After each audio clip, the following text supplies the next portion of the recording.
Hello, hello, back again, this time with a little bit of magic. So this time I'm going to be looking at body portions, so head, arms, legs, everything. And messing around a little bit of that and seeing what we can get up to. So moving on with it, let's make myself super tall.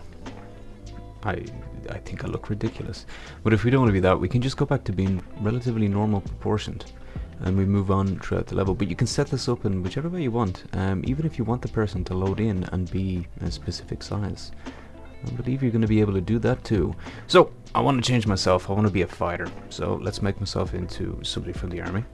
And then, I want to be tiny. So, let's make myself tiny. It's a bit stupid, but I love it. I love this character. Because I feel like when I'm playing, sure, I have a character and I'm moving around as the character. But now I'm an action figure in this giant world that I'm in. Which just lends to so many different interesting things that you can do. So speaking of the world, let's alter it a little bit. Set the world on fire. Let's just see what happens when I enter this in. I've never actually used this before, so we'll see. A world of red. Well, it's a pretty good interpretation, although it looks completely silly to me. But let's just compare some scales here and see what's going on. This is normal height. I want to compare that.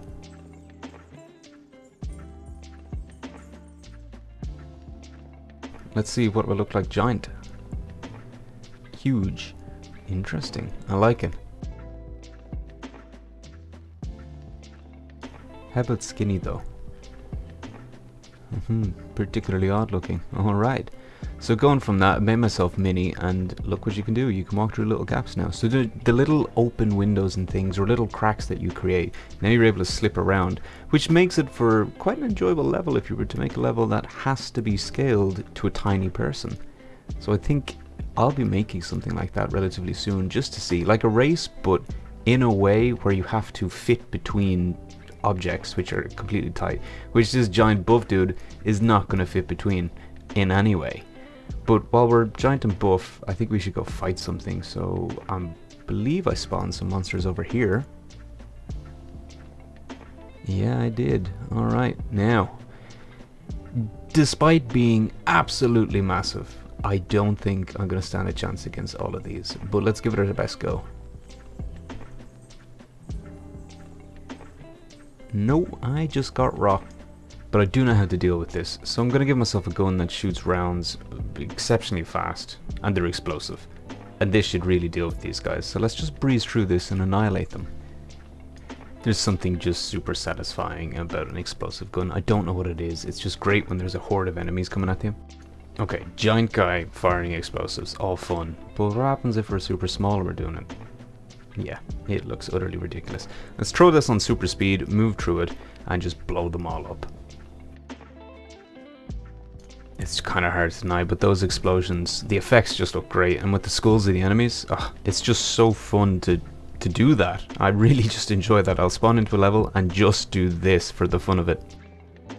Ah yes, destruction. Oh, more. And just blow these guys away. Ah, the physics, they're just so nice to see.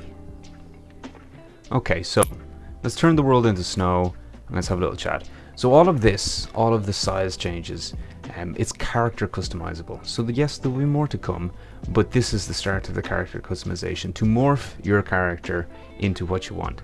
Now I know what you're asking. NPCs, can we alter them? Yes, and I'll throw an example on screen here so you can see. But toilet heads, they look utterly ridiculous. So Yanni, our CEO, captured this bizarre image and sent it to us one day. It pretty much speaks for itself. Toilet heads. But honestly, amazing. So we urge you guys, jump in, play update 36, and see if you can make any levels that have to incorporate the different sizes of your character. But with that, I'll leave you to it. I hope you're enjoying Bitmagic, and I'll see you in the next one. Take it easy.